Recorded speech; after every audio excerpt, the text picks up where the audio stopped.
Otrzymałem kluczyki od BYD Seal 5 DMI. Jedziemy tym autem na Słowację, na mecz Polska-Słowacja. Oglądajcie dalej, bo będziemy wrzucać dużo fajnych materiałów, bardzo często nie publikowanych nigdzie indziej.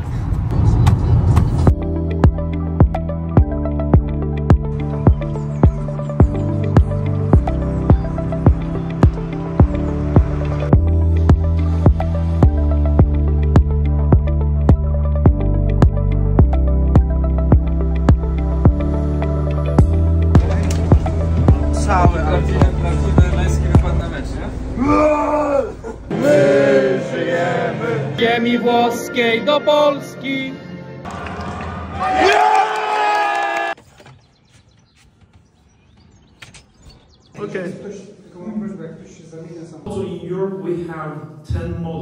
Cześć wszystkim, jest 12 czerwca 2025 rok i właśnie znajduję się na evencie premiery BYD Seal 5 DMI.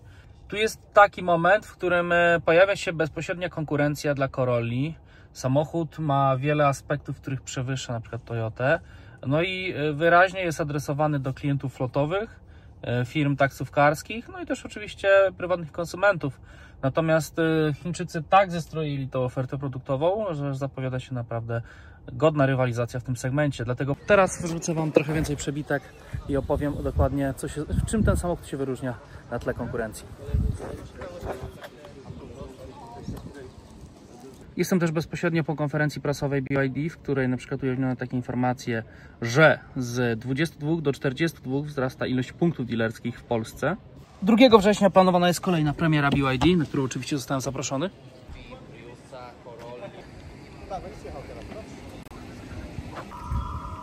A tutaj Krzysztof, Product Manager, i Blade,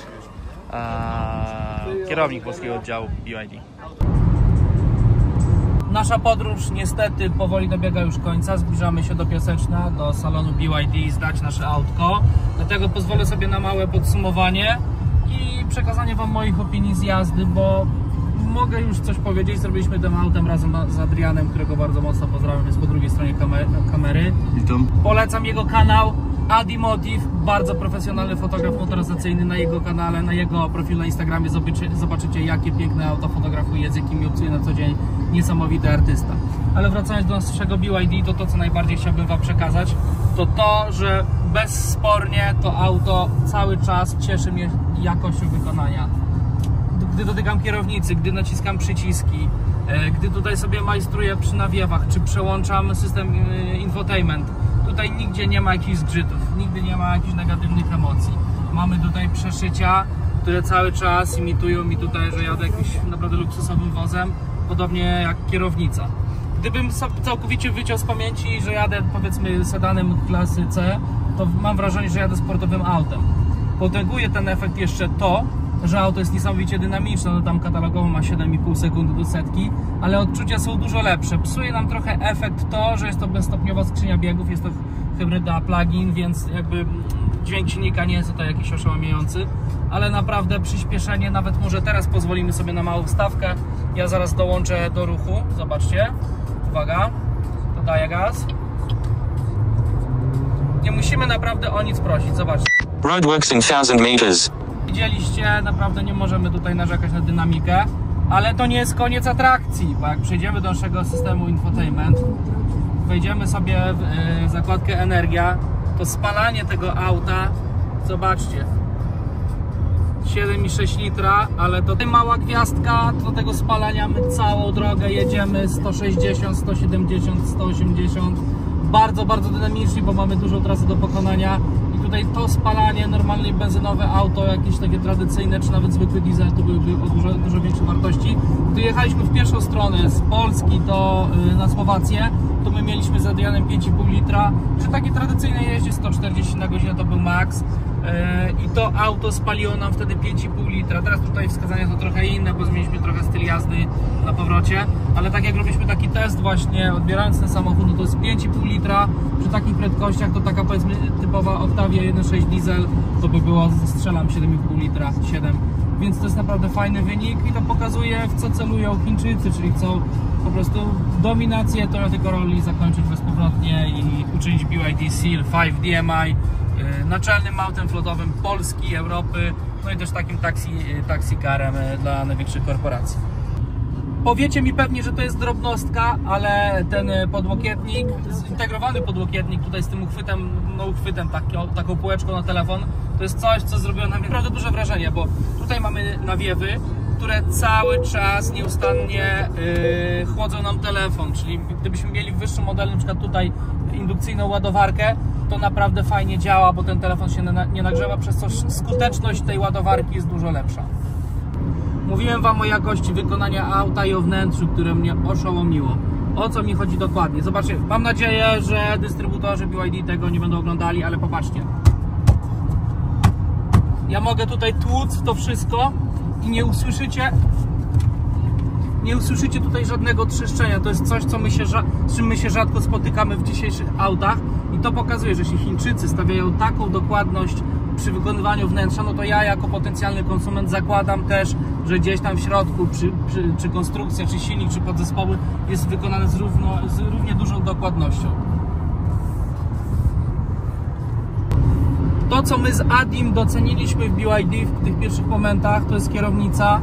Przypomina, nie wiem, Porsche, jakieś modele BMW, czy jakieś sportowe Nissany, ale jest niesamowicie wygodna, bardzo intuicyjna, prosta w obsłudze. Może mogli tutaj bardziej podkręcić to jakimś, powiedzmy, imitacją aluminium, czy po prostu aluminium, no ale też nie wymagajmy za wiele od auta z segmentu C. Ale jest to kierownica niesamowicie miła w dotyku, tutaj z takimi skrzydełkami i cały czas jak na nią patrzę, ja sobie wyobrażam, że jadę jednak jakimś sportowym autem. To chciałem Wam też pokazać wadę pewną. Przy ustawieniu kierownicy, tak naprawdę jak ja sobie ustawiłem ją pod siebie, no to ona zasłania nam trochę deskę rozdzielczą, tak jak tutaj widzicie. To jest dokładnie tak, jak ja ją widzę.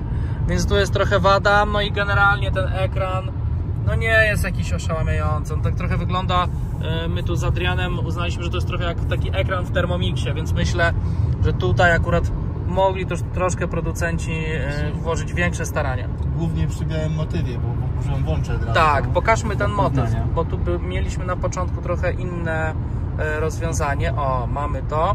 I tam pamiętasz, to było dzień i noc. Tak, tu przełączaliśmy i na górze był tak, tryb ciemny. I teraz Wam pokażemy, o, no tutaj mamy typowy Thermomix, ale w dalszym ciągu, no jesteśmy bardzo tutaj tacy szczegółowi, no w zasadzie daje nam to, czego potrzebujemy, czyli prędkość, tutaj jaka jest w danym momencie przekazywana energia, podstawowe wskaźniki spełnia swoje zadanie, aczkolwiek mogliśmy tutaj troszkę dodać szczyptę jakiejś większej estetyki. W komunikatach prasowych i na prezentacjach tutaj był przedstawiany ten szyberdach jako wielkie okno dachowe i trochę się zawiodłem, gdy zobaczyłem je na żywo, ale mimo wszystko jest to na pewno, mam nadzieję, że będzie mnie jeszcze słychać, na pewno fajny gadżet. Można je też schować. To jest taki szyberdach, który znamy z samochodów z lat 2000, 90., ale jest. Można sobie wystawić coś, rękę, nie wiem, przewietrzyć się, czy po prostu delektować się przejażdżką po jakimś fajnym miejscu. Pewnie powiecie, że jestem przekupiony albo że tutaj chcę się przypodobać BYD, ale nie, jestem całkowicie obiektywny. Ale kolejny plus dla BYD Seal 5 DMI to jest pozycja za kierownicą i fotel. Sterowany elektrycznie. Nie musieliśmy tutaj z Adrianem jakoś specjalnie się przykładać do ustawiania, jak go w ogóle... Ty go ustawiałeś? Nie. Nie. Ja po tobie też tylko chyba troszkę tam sobie coś podsunąłem. Odległość ewentualnie. Tak. Ja czuję się tutaj, zrobiliśmy 839 km i ja nie mam ani problemów z karkiem, na co jestem bardzo uczulony w samochodach. Nie jestem zmęczony, chociaż tutaj małe zastrzeżenie, Adrian to zauważył pierwszy, ja to też potwierdzam. Siedzisko samo w sobie mogłoby być bardziej miękkie, no bo jednak troszkę tak czujemy już, że spędzamy tyle czasu w pozycji siedzącej, ale to jest taka też, myślę, że troszkę uszczypliwość, tak to nazwijmy. Dla schowkowiczów mamy tutaj dobrą wiadomość, jest schowek. Może nie jest największy, ale... Otworzę. Dobra. Butelka wody spokojnie się zmieści. Jest foremny, fajny kształt. Mamy test. O, zróbmy test. Test spragnionego kierowcy. Spokojnie, nawet dwie się zmieszczą, nie? No i super. Mamy to. Kwestia zawieszenia. I tutaj BYD ma trochę dwa oblicza. Jakby jadąc prosto, nie robiąc jakichś agresywnych, dynamicznych łuków, zawieszenie jest super. Wydaje się być sztywne, ale bardzo fajnie tłumi nierówności. Tutaj mijaliśmy chyba Częstochowę, no to tam była taka nawierzchnia bardzo garbata i każdy fajnie chwalił ten samochód i mówił, że świetnie się spisało w tych trudnych warunkach, ale my z Adrianem zauważyliśmy jedną tendencję takiego, nie wiem czy to będzie widać na nagraniu, może tak pokażmy to w tej perspektywie. Ja mam wrażenie jako kierowca, robiąc takie bujanie, taki manewr, że ten tył, on strasznie pływa.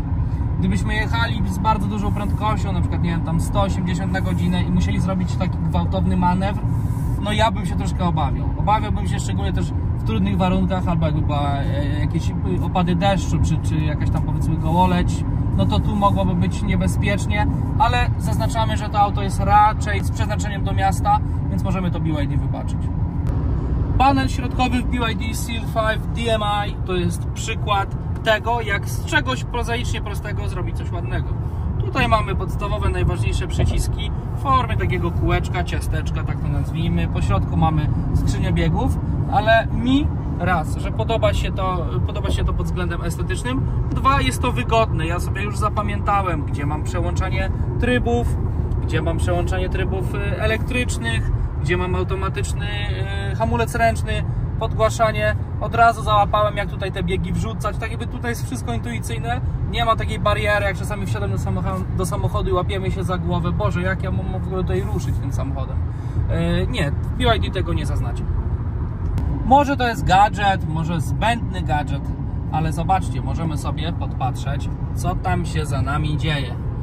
Być może gdybym tej funkcji nie miał, moje życie wyglądałoby zupełnie tak samo, ale jak już ją mam, no to myślę, że znajdę do niej zastosowanie, szczególnie gdzieś tam w zimie, albo nie wiem, no czasami gdzieś tam słyszymy, coś się dzieje, coś się zatłukło, no to tutaj mamy podgląd.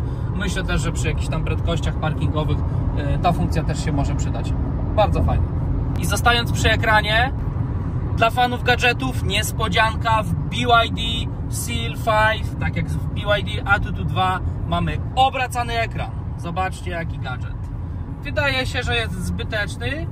Nie zgodzę się. Gdy mamy na przykład, no to tak jest trochę jak z nagrywaniem poziomo i pionowo telefonu, tak samo tutaj mamy część aplikacji, którą lepiej jest nam oglądać w tej pozycji, a niektóre w tej, na przykład jakieś tam Spotify, YouTube i tak dalej. Więc uważam, że fajnie, że producent przemyślał takie ułatwienie dla użytkownika. Halo, proszę Państwa, co to za wyryte kwadraty na podłokietniku? Takie pytanie padło na dzisiejszej konferencji prasowej na Słowacji. Też się nad tym zastanawiałem. Okazało się, że tutaj możemy sobie zakodować NFC do sterowania tym samochodem, do otwierania, do zamykania. Jest to coś, z czego BYD jest dumne. Tutaj w lusterku też mamy chyba tamten urządzenie, w którym jak zbliżamy telefon, to możemy sobie otworzyć samochód, więc bardzo fajny gadżet, na pewno bym z niego korzystał. Dla pożeraczy kilometrów dobra wiadomość, tempomat aktywny, działa tutaj bardzo fajnie. Może zademonstrujemy, jak on działa. Więc tak, jednym kliknięciem ja sobie tutaj dodałem do góry. Samochód już utrzymuje odległość określoną. Górny limit to 150, jakoś tak przez przypadek mi się nastawiło. No i możemy sobie regulować odległość od auta przed nami, więc ja sobie tutaj, dobra, dodałem 4 kreski, żeby było maksymalnie bezpiecznie. I autko troszkę zwolniło, dystans się zwiększa i możemy w tym czasie sobie, nie wiem, gdzieś tutaj coś pomanipulować w przyciskach. No i oprócz tego mamy też, zobaczcie, bardzo solidnego lane assist, który czasami mam wrażenie, że się gubił, ale generalnie działa dobrze. No może troszkę tak na wyrost się tego czepiam, ale zobaczcie, tutaj mamy praktycznie autonomię jazdy, no oczywiście żartuję. I tutaj mamy jeszcze kompas dla osób, które chcą wiedzieć, w jakim kierunku podążają. Mamy kompas i z takich jeszcze wskaźników, no to mamy nachylenie samochodu, to chyba jest pod kątem eco-drivingu, że czy jedziemy pod górkę, czy jak jest na minusie, to z górki albo odwrotnie, to mamy taką informację, nie musimy tutaj po spalaniu chwilowym analizować, czy jedziemy czy pod górę, czy nie, ale na koniec dnia, czy to ma jakieś znaczenie.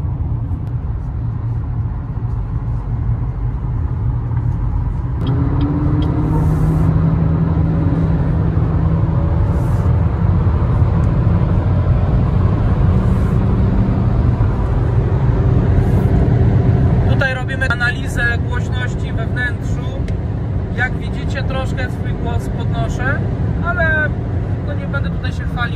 radę dosyć szybko, ale my dalej możemy utrzymywać jakiś kontakt głosowy. My z Adrianem całą drogę przegadaliśmy właśnie w takich prędkościach. Więc kolejny plus dla BYD, że mimo że auto jest z przeznaczeniem do miasta, my jesteśmy w stanie się komunikować przy prędkościach autostradowych.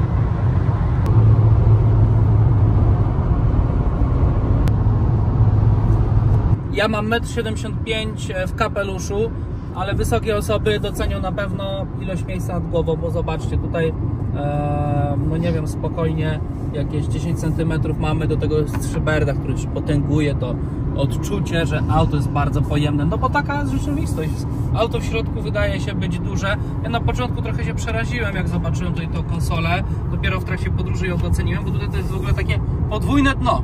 Bo tak, mamy tutaj takie podpórki na telefon, one mają jeszcze indukcję w lepszych wersjach, ale tutaj mamy taką podpórkę, gdzie mamy ładowarki i możemy na przykład sobie ukryć kable, przez co zachowujemy dalej estetykę wnętrza i nie mamy tutaj bałaganu, który nas dekoncentruje w trakcie długiej podróży.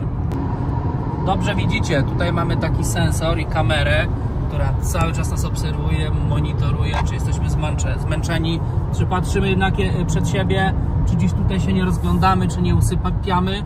Fajnie, że producent dba o nasze bezpieczeństwo, ale my z Adrianem w końcu wyłączyliśmy to powiadomienie, żebyśmy patrzyli przed siebie, bo nas troszkę irytowało. Parę razy jak sobie ziewnąłem, no to BYD mi powiedziało: przerwa na kawę, zatrzymaj się, więc myślę, że w skali całego świata kogoś tam ten system uratuje, no ja go wyłączyłem. Właśnie wracamy z Niemiec, znaczy właściwie to jeszcze jesteśmy i taką udało nam się uzyskać prędkość maksymalną. Powiem wam, że teraz mieliśmy naprawdę mocny wycisk, BYD dostało, no i auto nie pęka na robocie, naprawdę. Zjechaliśmy baterię do zera, nie wiem, jakbyśmy mogli pomierzyć parametry wszystkie samochodu, to osiągnęły wartości graniczne. Mam nadzieję, że tam BYD nie ma podglądu do tego i auto się naprawdę trzyma bardzo dobrze, więc no szukam cały czas czegoś, co mógłbym tutaj znaleźć na ten samochód, jakiegoś haka i nie mogę, moi drodzy. Jeszcze dogrywasz? Bo nie miałem kiedy.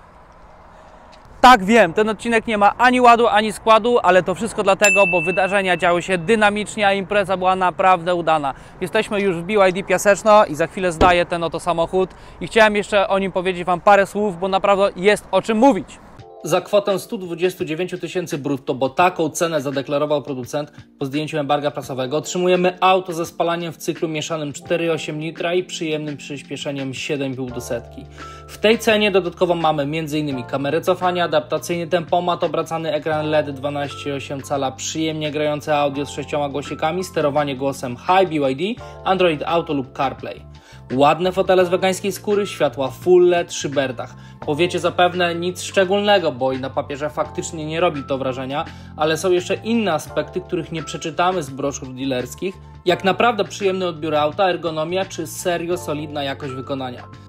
Nie znając jeszcze ceny tego modelu, byłem więcej niż przekonany, że auto ma realne szanse, by brutalnie pobić królową segmentu Corollę. Już po poznaniu ceny mój entuzjazm trochę opadł. Czy jako flotowiec z dużej firmy, czy właściciel małej korporacji taksówkarskiej zaryzykowalibyście zakup tego modelu zamiast Corolli, którą możecie mieć praktycznie w tej samej cenie? Sprawdzono i od lat na pierwszych miejscach w rankingach sprzedaży. Dajcie znać w komentarzach, jaka byłaby wasza decyzja. Ja dodam tylko, że przyspieszenie w tym aucie zdecydowanie by mnie do tego skłoniło. Dzięki za obejrzenie do końca. Pamiętajcie o subie, łapce w górę i komentarzu. Pozdro!